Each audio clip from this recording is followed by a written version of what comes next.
And welcome to the Big Jim Show. With me today is Chuck and Annette. And today we got something very special for you guys. We've got an interview, a telephonic interview. Let me say that straight. What's up, everybody?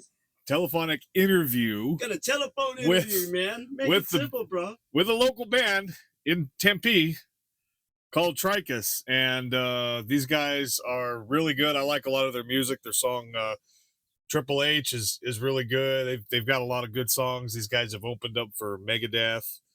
I don't know, they're just all around awesome good bands. So we brought us today a guest. His name is George Contreras, and he is the lead guitarist to the band Tricus. Am I saying that right? Tricus, right?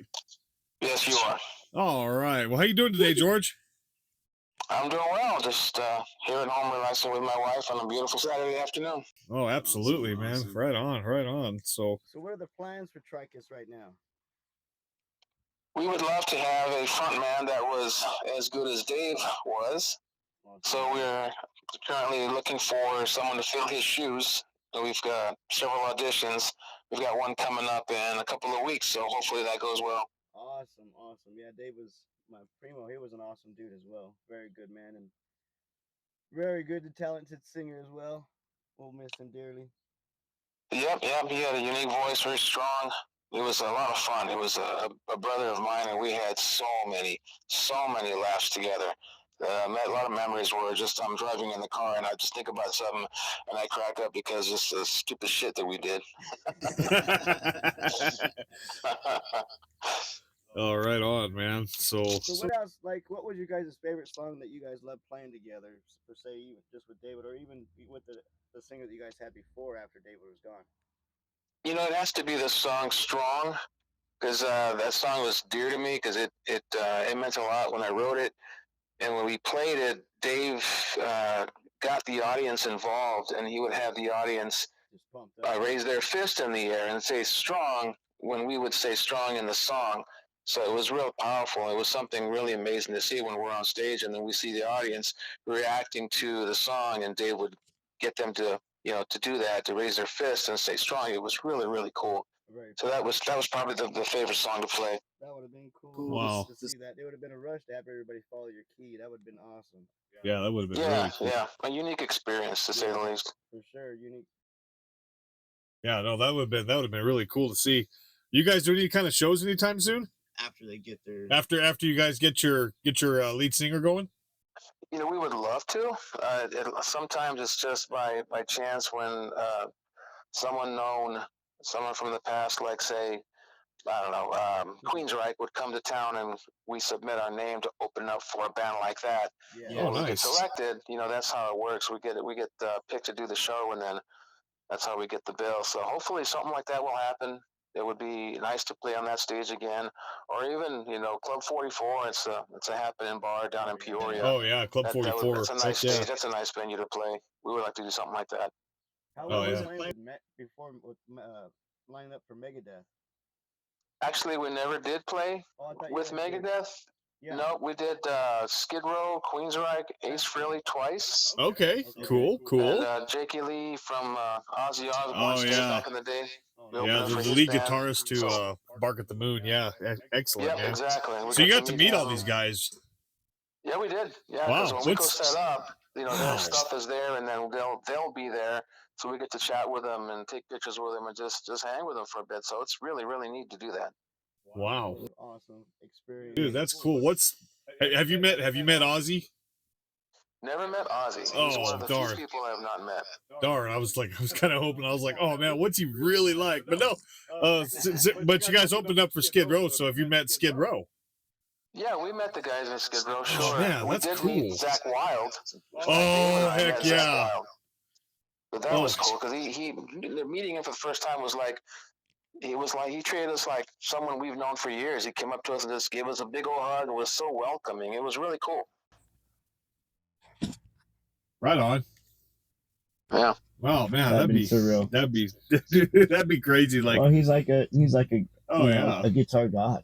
Yeah. He's That's one of my he is, favorites. yeah. Yeah. And he gives that look like I'm a dirty dozen biker, you know. Yeah.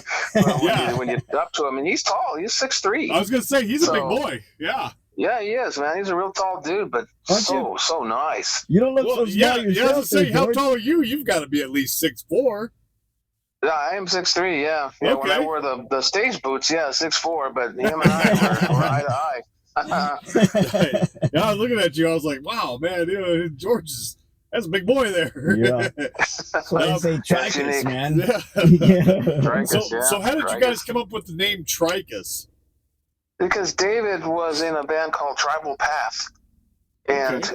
I was in a band called Deinonychus, which Deinonychus is a velociraptor. Right. When you see in Jurassic Park, that's actually a Deinonychus. Yeah, right. The raptor was a little smaller, but so I took the TRI from Tribal Path, and I took the CUS from Deinonychus and formed it together to become Tricus.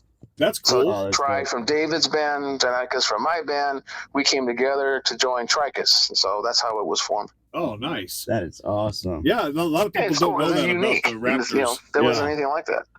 So, is there any new songs in the mix right now? Have you been writing? I've during COVID, I wrote about 4 or 5 new ones, but the sorry thing is I didn't have anybody to sing them. I was gonna say, So I have no, all it's these not like you can ideas, go anywhere. Right. Well, yeah, that too. But I had a lot of cool guitar riffs. I'm like, man, we need a singer. We could put these down and record them and create new stuff with them. So that stuff's on the back burner, ready to be presented when the time's right.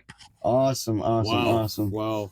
So in music in general, what got you into music? Like, what was your inspiration?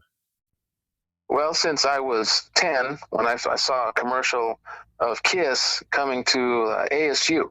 Oh, When I saw the commercial, I saw them. I was like, what the hell is that? And I kind of gravitated towards Kiss. So I started following them. In '76, I became a fan.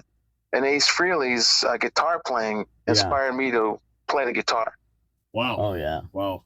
So he's my inspiration of why I decided to play. That's so awesome. I kind of modeled myself after his style. So you've been playing music for for a long time. You play any other instruments other than guitar? No, you know what? I haven't been playing. I was more of an air guitar player until one day I was going through my divorce way back in like 99, 2000. And I had a guitar that was sitting there in the room. And I'm like, you know what? I'm going to go figure out how to play this thing. So I went and sought out a small business and found the guitar teacher to show me how to play the guitar. So really since the year 2000 is when I started actually trying to learn how to play. Well, that's pretty cool. Yeah, that's about as long as, let's see, I think I started playing guitar around 98 and then just kind of fiddle farting around. And I think just something struck my attention. And I honestly, maybe it was Pantera Cemetery Gates. I want to say what it was. And that was what really inspired me to play guitar. And then I've already been into music anyway, but yeah, that was kind of what helped me out too. That's cool to know, like, people who have the same, inspirations as one another. I always like to kind of reinforce that for anybody who's upcoming, who wants to be a rock star or anything like that. I'm like, okay, who's your idol? Like, who did you follow the most, and what inspired you? And what was your passion? What's interesting is that you got Dimebag inspired you, and Dimebag was a huge Ace Frehley fan. Yep. I did not know that. Yeah, he Interesting. was. Oh, he's got huge Ace Frehley fan, man. Wow. Yep. We have a lot in common. That's pretty neat. yeah, no kidding, man. It's like a rotating chain. It all connects somehow, Cool. man. Cool. Yeah. Did you so ever get to see? Did you ever get to see Dimebag perform? No, I have not actually. Sadly. Yeah, I saw him perform at the Cricket Pavilion. Oh wow. Yeah, sadly I did not.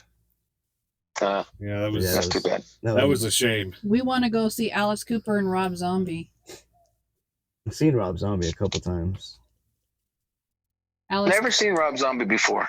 Never. Alice Cooper, he is like one of our daughters. She's here with us today, and she is one of our favorites, especially Allison. I mean, growing up, our daughter, she just absolutely loved Alice Cooper's singing, and anytime that would come on, she was like right there listening to it. And my husband, James, Big Jim, he taught her first song in like 10 minutes. So we bought her a guitar and an amp, and we're just sitting there one day, and James is like, I'm really going to teach you how to play your first song on guitar. And so he taught her in like 10 minutes, and she sat there and she just played it.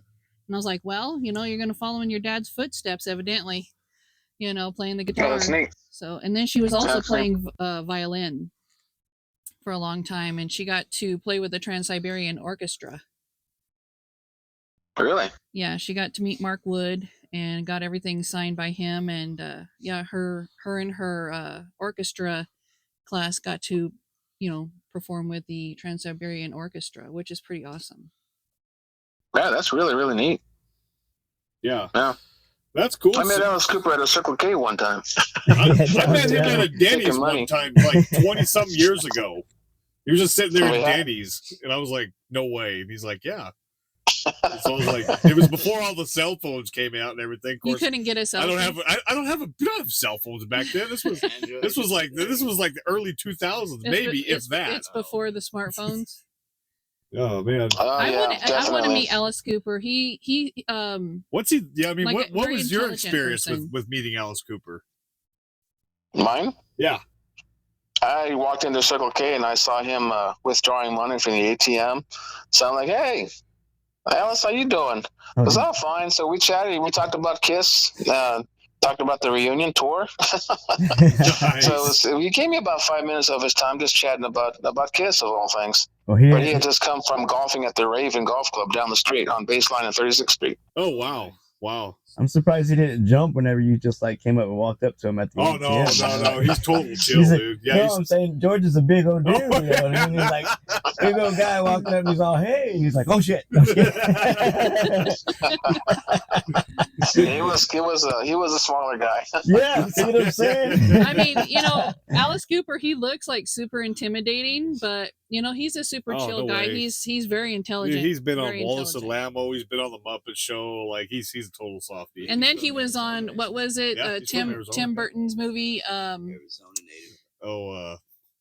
Dark Shadows. Dark Shadows. Yeah. Go and watch the Koopa Woman. So what was your like coolest show that you guys ever played at? By far, opening for Ace Frehley. By far. Oh, It man, was. I mean, if there was any show that made me feel like a rock god, it was that one. The place was packed. The audience was very, very, very much into us. So it was just energetic, and I wish I could bottle up that feeling and relive it every day. Oh my God. That was amazing. And then I got to meet him. People pay to meet him. You go backstage and you have your money, your VIP meet and greet and stuff. But I spoke to the manager of his team and said, hey, listen, man, I showed him the tattoos. I got Kiss tattoos on my shoulder, which Dave used to make fun of. Used to call him a billboard because of my arm. But I told him, I said, look, man, I just played. Ace is the reason I picked up the guitar. We just opened for him. We just warmed that stage. I want to meet him. He goes, okay, let everybody who paid, let them all get in line. When the last person's going to go in, come get me and I'll walk you in. So he was true to his word. As soon as everybody was done meeting Ace, then he walked me in. I got to meet Ace, got a picture with him. Nothing to sign, just wanted to meet him, say hey, and thank him for everything he's done. And I enjoyed his playing all those years. So that was it. Oh, man, what an honor. Wow, that's really cool, man. Yeah, just to see the smoking guitar, to see his guitars that he had on stage, and I grabbed a whole handful of Ace Frehley picks, man. Oh, did you? Oh yeah, I did, man. And I created a picture frame and I put them in my man cave in my room, dude. It's awesome. Oh, that's Oh, sweet. you made a shadow box. That's sweet, man. More or less, yeah. It's really cool. There was a picture that's in there of it was when Dave was alive, so. Picture of all the audience and us on stage just rocking out. It's a badass picture. Right. Awesome. Yeah, that's me, man. Yeah, that's pretty interesting. That's pretty amazing. George is like family because he was like my cousin's brother. Yeah, that's what I mean. It sounds like you guys had a pretty good knit family there. Yeah. That's truly awesome. What was the funniest thing you guys that ever happened to you on the road? I mean, I'm sure you guys have like a lot of funny. Are you trying to ask what my cousin do, or are you trying to ask? No, just something funny. Just something funny. Are you bringing out the dirt? You know, we drove to the show at the Whiskey.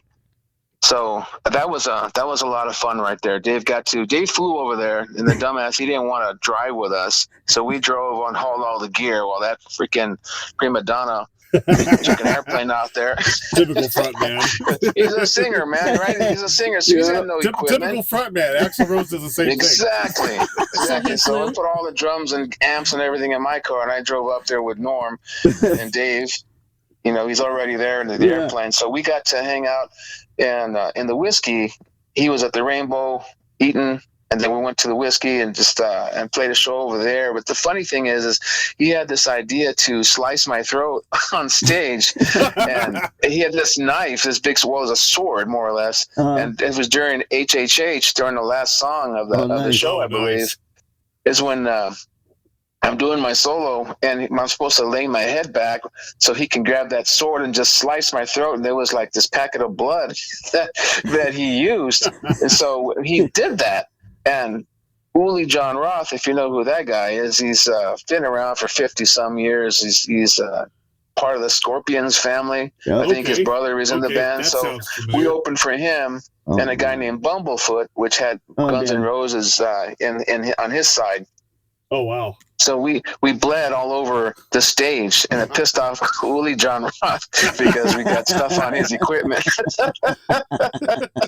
And that's probably the only time we had a prop like that on stage where we did something like that. But years later, I think it was 2 years later, Dave goes back to the Rainbow, and somebody says to Dave, "Hey, you're in that band Tricus. I was there that day. You slit your guitar player's throat." So he told me that story. That's funny. So it made an impact on the local area. That's cool. That's cool. Yeah, that's what it's all about. Is so it was all pretend, though. Oh yeah, it was all pretend, but it was funny because it wasn't supposed to go everywhere. You ain't got stitches right after. No, I'm just like, just so the fans know. It's a new song. I got stitches. It was just fake. No, he's gonna walk around. He's gonna look like the dude from Highlander, where he's got the stitches in his neck. Man. I just wonder if he's got blood on his foot pedals from that night. And we didn't care. We're like, we're going to open for you, and we're going to make people remember us. That's right. That's right. That's what it's all about, leaving your mark, man. You got to make that stamp. Even if it takes somebody biting the head off of a bat, then hey, go for it. Right. That's how it starts. Yep. Oh, damn. That's crazy, man. Right on, dude. So cool. You got some new music. Wanting to get some new music written out, and how many albums have you guys released? We've only released one full-length CD, Fate and Destiny, and then after Dave left, we brought in a guy named Ken Lewis, and we released 3 songs with him. So Sick as Fuck, Time Marches On, and Psychic Psycho. Oh, no. So that's the one I heard. After that, we haven't released anything because it's always so hard to try and keep 4 guys together. It's like, hey, let's record new stuff, because there's always an excuse for whatever reason to try and keep the guys together and stay focused and go record songs in the studio. Oh, right. Yeah, right. It does take time and dedication, and you definitely have to have all your people in line. That's man. In the same page and everything, with the same, more or less the same goal, and that's kind of what me and Chuck always do. Is we have guests on and everything like that. But if we added any more, it would just be total chaos. And this is what I do for a living, and my wife here, she joins us quite often. We try to work around her schedule, but yeah, it's a nightmare trying to do. I can't imagine trying to do 4. Like, it's a nightmare doing 3. Yeah, we wanted to go back in and experience the recording of more Tricus music. When Dave came back the second time, it's like, man, let's do it again. But he was struggling with his alcoholism, man, and it took his life. So dang, took over, man. Yeah, it was hard, really hard to watch him lose that battle. Yeah. Wow. We were talking a lot about that around that time, and whenever I could get him on the phone. But other than that, it was silent, and that just worried me. But he's doing good now. Yeah, he is. I'm sure. He's probably up there Pain-free. rocking with everybody else and having he's a up good there. time. He's so. up there with Dimebag. I guarantee it. Oh, I know it. My cousin. Yeah, that dude. We laugh so much. We cracked up laugh. We could just type each other, text each other the one word in capital letters, and we just start laughing. Just so something so simple and stupid can make us laugh at each other. That's awesome, man. That's such great chemistry when that happens, man. Oh yeah. That's how me and Chuck are. Yep. Hold on to that, man, because it's you treasure it. Yeah, it's true connection, man. Yeah. Mm-hmm. You don't find that really very is. often. Yeah, That's for sure. Well, cool. You watching the Suns tonight? Man, Come on, the NBA lost me so many strikes ago. And when Colangelo started trying to make the NBA the Phoenix Suns pay to play, or I'm sorry, what, a pay-per-view? I said, screw it, man. Fuck you guys. I'm not gonna follow you anymore. These $100 million contracts, and they whine and cry. I said, I'm done. I'm done watching it. You're not wrong on that part, right there. Yeah, you're 100% right on that one. You're actually right. I complain to Jim all the time about we got that DeAndre Ayton, and he's like the max paid on the team, the center that we have, and he don't even play. He'll do a little spurt, like real quick, and then after that, he just stand there watching people run all over him. They were showing clips of the other team, the Clippers, on the first round. They're all laughing at him like, yeah, well, I'll get him. I'll cover him because we can just foul him. He ain't going to make nothing. Wow. You can see him talking that. So, you know what I mean? We need to just get rid of him. We got to wait and see what happens after this season. Today's the day we're going to play against the Denver Nuggets. Oh, that's right. That's tonight, huh? We got Jokic and all them. This is game one, huh? Yeah, it's game one of round two. Game one, round two. Yes, sir. Yeah. Well, George. I used to. Sorry, go ahead. No, go ahead. You tell me. I used to work the Suns games when I was a police officer.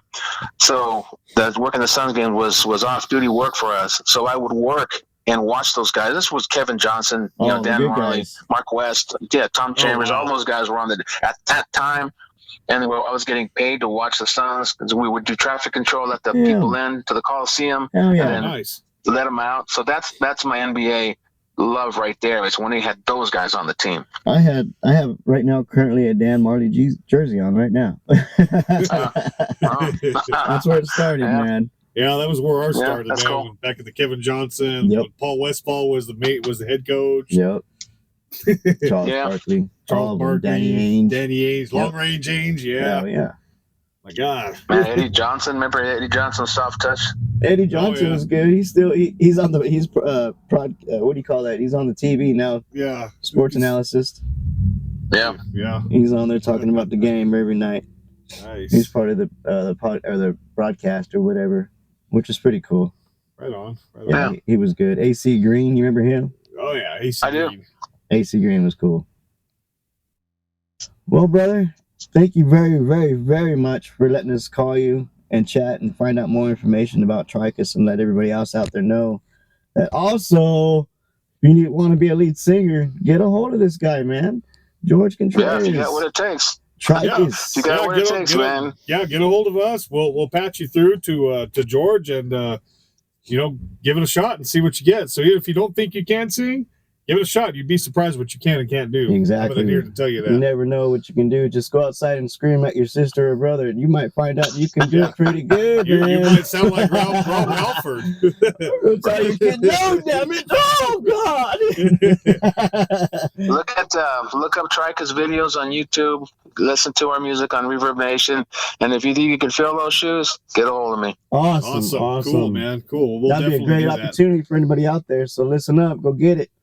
You can do it. Thank you very much once again, George. We'll be back with you one of these times. We'll call you back again. We'll have to do this again. Oh yeah, definitely. This was especially fun. If you find out if you ever get a lead singer, you need to let us know. We would like to, do another interview if possible. We'll just have him on as a guest. Thank you very much. It's my honor. Appreciate you guys. Thank you. Brother. Thank you very much for taking your time for listening to us and telling us your story, man. Have a good day. All right, you too, buddy. Bye. Bye. Bye. And that's a wrap, folks. Another awesome episode of the Big Jim Show is in the books. Don't forget to subscribe to our YouTube channel, follow us on Pandora, and visit our website, www.thebigjimshow.com, for more side-splitting content. Thanks for tuning in, everyone. We had such a blast.